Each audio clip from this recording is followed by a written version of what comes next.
naafimi waan amballeesse maaltu narraa si fageesse otoo ijaanan si laalaa namsi boonta halaala.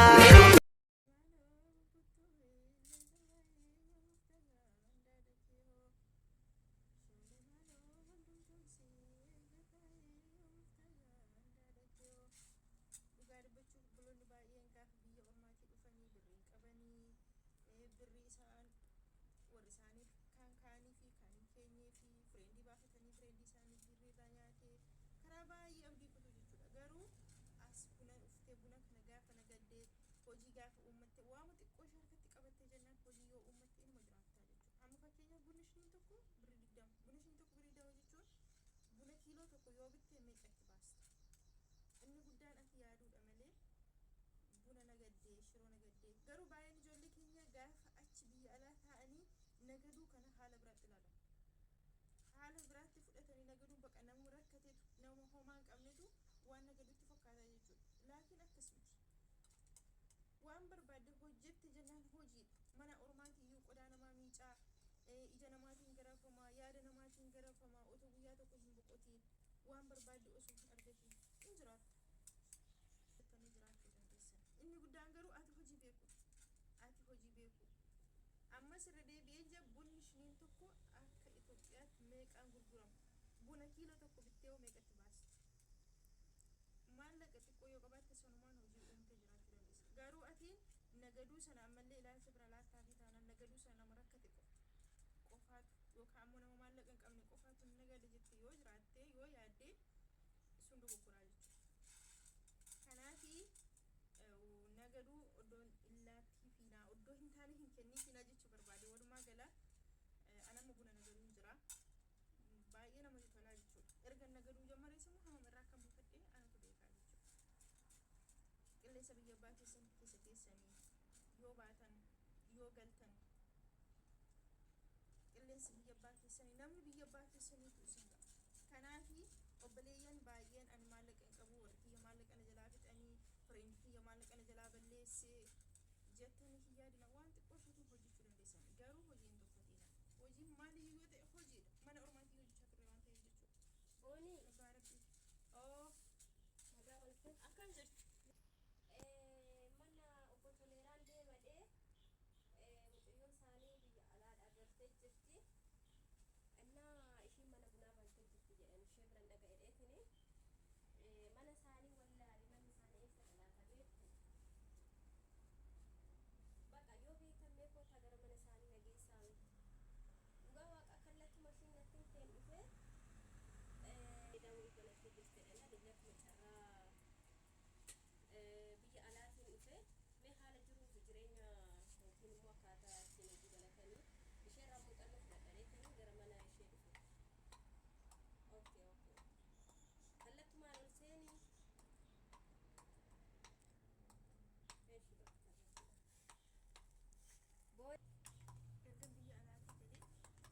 ijoollee kanaan dura wajjin haasa'aa turre kan meesajariitii wal hin barree kan yuutuub irratti wal beennu kan waasaap irratti wal beennu namni tokko eessa jirti? Anatu nama dagate immoo namatu na dagate? Amma yoo jedhee yoo ani keessi kiyya bakka biyya ormaatti isaa wajjin haasa'aa waan tureef lafa rakkinaatti isaanii waan hin beekuuf keessi kiyya isaan na yaada. Innuu har'a qilleensa biyya abbaa kiyyaa keessa jira. Booni aluu Otuma si yaaduu dhuftee nagoo akkam jirta hanga jiraata akkam intal biyya barattee akkam jirti? akkam Biyya baratti maali? Biyya abbaa ofiitiin biyya abbaa ofii surree walaa mareeffattu barharra qamisiiffatteet akkas wayii hojiidha waan ta'eef. Taa'i maal immoo aduu keessa haa ooltamu maal akkana gurraachifte hojiidha waan ta'eef taa'i mataa keessa dur tokko fattisan har'a shurrubbaa siin gadee dha'atte taa'i boodaa sufna taa'i. Adiif biyya abbaa ofiiti qullaa yoo deemte iyyuu akkam jirtu? jira galata Maa baddi akkas? amma anillee barii ergati dhuftee seeni beektaa dura waliin haasaa turre yeroo sanaa fi safara ni jiru sana xiqqoo waayifaan badee ati jidduutti naannoo nani jiru sana waayifaan badee xiqqoo mabraatiin tabalaashee Erga biyya dhuftee moo? la'achuu adduma hin jiru jechuudha. Onnaati tasaafarte sana sin beekne akka tasaafartullee beekne anillee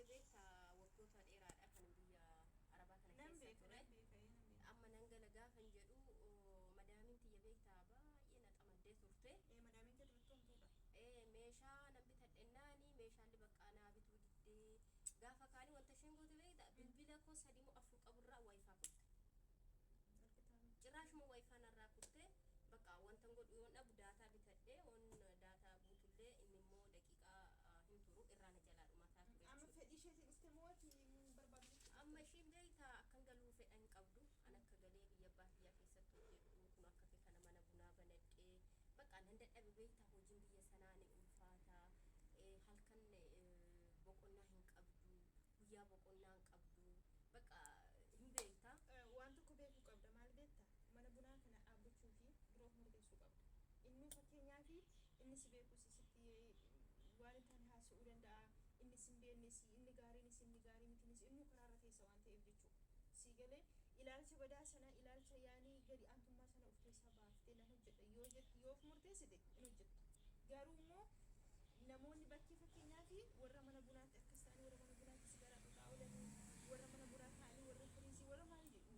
Garuu ati yaada kana of keessatti namni maal jedha yoo kan jettu taate hojii kana hojjechuu hin dandeessu. Inni hojiin kun isaan fudhiti baratama erga jammarte ji'oota lakkoofsiste ji'oota lakkoofsi anama waa hunditti bareen jira. Namni isa mana gurraachessa illee humna tokko natti hin fakkaatu. Innuu nan hojjedha jeema mana ormaa yoo jechaan ture waan ta'eef jechuudha. Si galee inumaayyuu immoo bifti keenya inni achi inni asii tokko kan ta'an dura hin beekna. Sababiin isaatu biyya sana hin beektaa.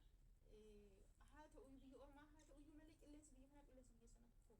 Yeroo baay'ee shamarran qilleensa ho'aadha kan mijatu jechuudha. Qilleensi biyya keenya immoo badda dareedha hin beektaa. Bifti keenya maalis ta'e maal jechuudha ati nagadis nagaduu baadhu inni ani mee waasi gaafadha atama mana bunaa banatte faayidaa qaba si hawwaadhaa akka jaayibaatti. Okay ani immoo beektaa wanta inni banachuu barbaadu siin mari'achuutiin dhufe nama wanta tisirattee jirta fakkeenyaa fi ani immoo naannoodhuma kanatti nama mana naa barbaada jechuudha. Ani mana mataa banachuu barbaada maaliifi ati buna nagadda yoo ta'e ani mana mataa yoon banadhe dubartoonni mana mataa hojjedhuuf kuni buna barbaaduu danda'u beektaa. Innaa ani karaa kana si fayyaduu danda'a. Ati immoo warroota buna dhuguu dhufanii mana mataan eessatti hojjetatu yoo siin jedhanii si gaafatanii ati immoo naaf fidda jechuudha. Innaa ani immoo yeroo isaan buna barbaadan fakkeenyaa fi sa'aatii tokko turuu danda'u sa'aatii 2 turuu danda'u akkaataa rifeensa isaanii sirreeffatanitti jechuudha.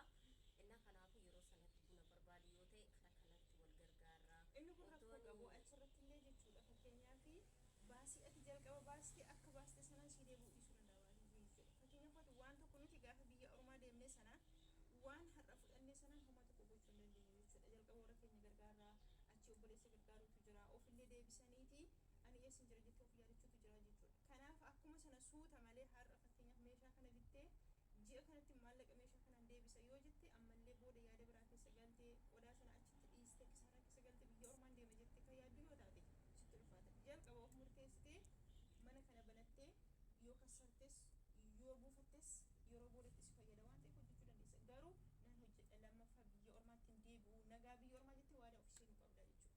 Nan gurraachadhee maaliin ta'ee isheen ganaa dhuftu kana fakkaatti ani shaanxaa ammasii fidee dhufee shaanxaa ammasii fidee dhufte wanti jiru sammuu kee keessa dhufuun ammas ta'e immoo bifti ati har'a qabduu fi bifti kaleessa qabu otoo ati nagaddes nagaduu baattees tokko.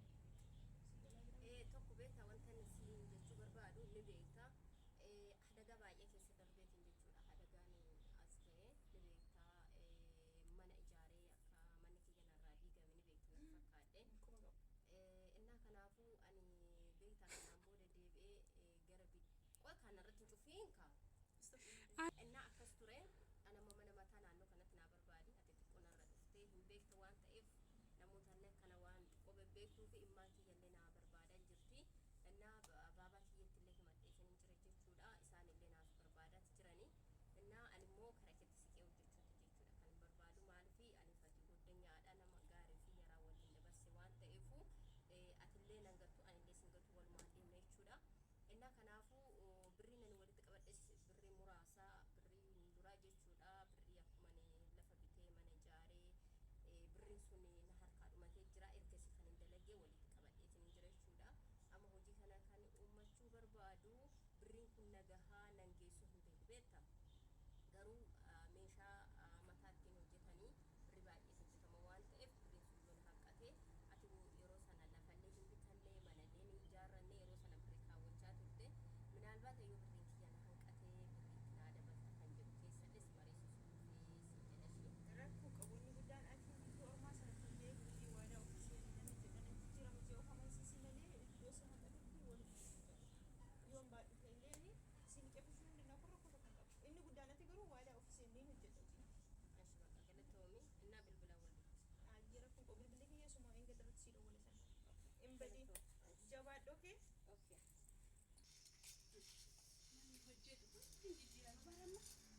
Oftun bara kana yoo hojjeta waan jijjiiramutti fakkaata. Hiikkee gabarree kas keessa lafsa dhugaa. Uffata kos gurguradhee har'aa waan xiqqashuu taate dhugaa. Yoo hojjetan jijjiiramne jedhu. Garuu namni keenya waan hojjetan jijjiiramne fakkaata bara kanaa kanatti godhudha. Dhugumoo bunicha dhaate garuu tattatti nama tattatti wayyaa. Ishee hucciidhaa dhuftee mana bunaa banatti dhani ijoolleen safara keenyaatti kolfan sana ta'uun jechuunis. Kun bareeddu intala xiqqishuu wayiidha isheena. Ilma dhiiraa qabaadhee natti fuusisu. Maal todda kee ta'eera ta'e. Noora. Akka maal ta'e fayyaada. Jirta. Akka namni hojiin akka fayyuma. Jirta. Sirra kana hojii banattee jedhame safara kanatti ijoollee haasa'uun dhageenya hojiidhaa galtee hojii biraatti jedhanii baay'ee tola gammachiisee namni hojjetu filatti tolaa. Na boonsayyee hojii tani numa jijjiiramu harka namaan laalanii iddoo badaatti argamanii araada garaa garaa irratti argamanii hojjetannaan jijjiiramu wanti dhufu bakka hin jiru waan kan dhufnee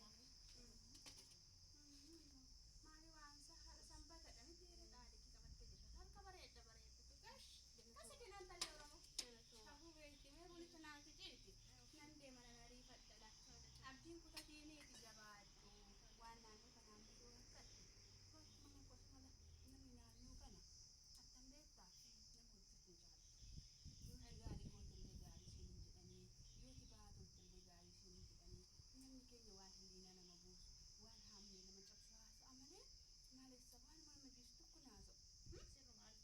Sirruma alkeedhaan Ati immoo jechuun hin tuffatin sirii tokko fi gurguratte lamas yoo gurguratte hojii qabaanii hin jinnaa firiyoonni kan kee waggaa 60 waggaa 6 galata kee yaa waaqayyo jedhiiti waan argatte guduunfadhu abdiin kutatin fuulduratti jabaadhu tokkoma waan si gorsu tokko hiriyoonni kee warri duraa achi turanii galan Meeqa irratti natti kennitee haasoftu?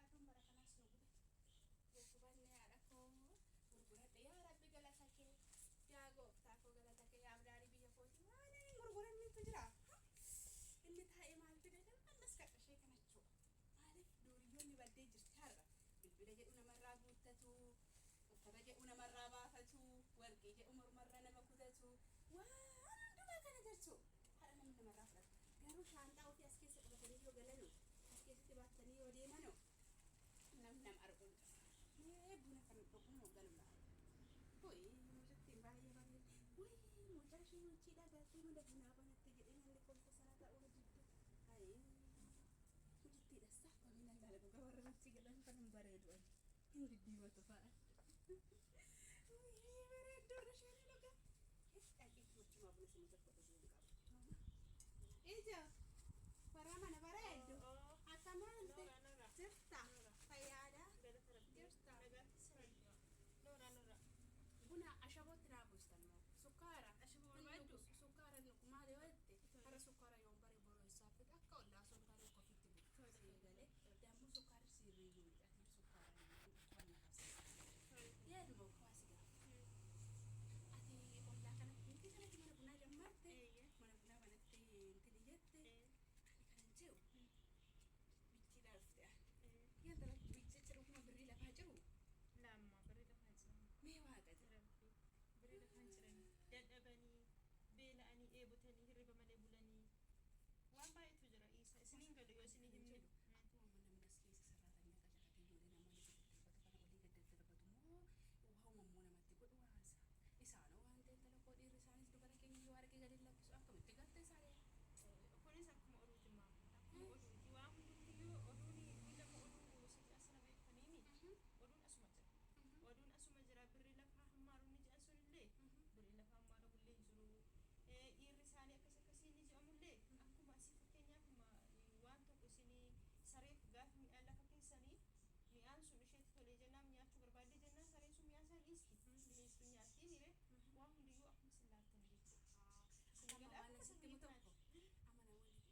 akkasii gammadi galata kee yaa Waaqayyo jedhi maaliif namni xinnaatti waaqa isaan galateeffanne guddaatti waaqa isaa galateeffachuu hin danda'u sii galee yoo har'a hojjette boru jijjiiramni jira abdiitu jira dura kee waan ta'eef aannan okolee keessaa osoo hin taane kan muucha keessaa abdatu ganaa dhufa waan ta'eef so ati immoo namoota naannoo balamma badhaasaa fa'aa tolasaa fa'aa warra kinoo siinootiraakii bitanii feestira bitanii oofaa jiran kan duratti saamunaa gurguru'an eegalee duratti saalbaashii fidanii gurguru'an isaan kan isaan iddoo jiran laal namni nagadu harkisaa birrii ifin sitti dhaga'amuu danda'a hiriyoonni kee warra wajjin baratte karaa kanarra gizisheen tokko laalee wiikii kana dha'attee kuullattee dibattee asfaaltii olii gadi hojiin deema jettee deemtu sitti dhaga'amuu danda'a warra akkasii keessa isaanii duwwaa siif hin hima mana isaanii keessa shiroon hin jiru sii galee guduunfaan hin jiru sitti hin dhaga'ame jabaa atis akkuma isaanii sanatti hojjettee argamuu dandeessa ifin walitti dhufuu hin danda'u garuu isaan warra hojiin qaba jedhanii dhiqatanii ba'an sana yeroo argitu ay